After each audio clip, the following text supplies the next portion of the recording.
Hey everybody, I hope you're having a wonderful day. Here I am again in the coffee room and in a very disinfected church. When I came in today, I knew that Janet Kent was here because the smell of bleach and disinfectant was wafting through the church. And actually, I like the smell of bleach and cleanser and stuff like that. So anyhow, I'm here just to share a few thoughts with you.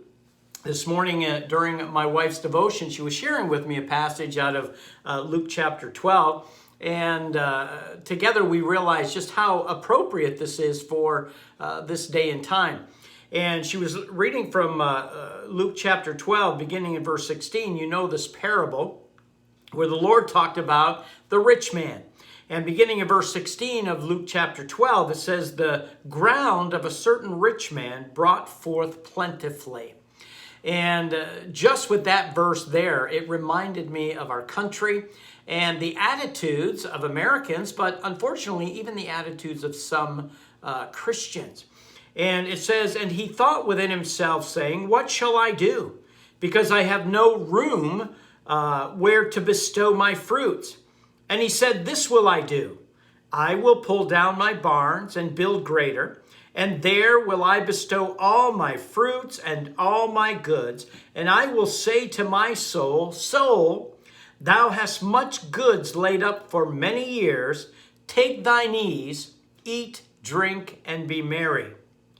But God said unto him, thou fool, this night thy soul shall be required of thee. Then whose shall those things be which thou hast provided? So is he that layeth up treasure for himself and is not rich toward God. A couple of different thoughts here. Obviously, we live in a very prosperous country. And people, when they're that prosperous, they're not really thinking that much about God. They're focusing upon their things. Not just the world, but Christians also. And the point of this parable is that what is important is not the things that we gather in this earth, but what our relationship is toward God. And we're in a time now where people are thinking about spiritual things. I was absolutely surprised this morning. I was watching one of the morning shows on one of the liberal stations, and one of the advertisements that came up was actually an advertisement by Franklin Graham. And Franklin Graham gave a gospel message and invited people to receive Jesus Christ. He even prayed a prayer, a salvation prayer on television. And I thought, this is the time. God is using this time to get people to think about spiritual things.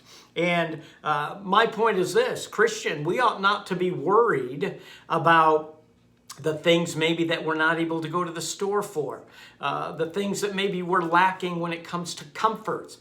This is a time for us not to focus upon our barns and our wealth and our comforts.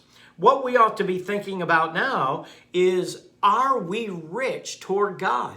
How is your spiritual relationship to the Lord? I believe God is giving us an opportunity here to really do something for Him, for us as believers to draw close to Him, but also to be that light that we ought to be to this world. I think that people are going to be sensitive to their spiritual needs.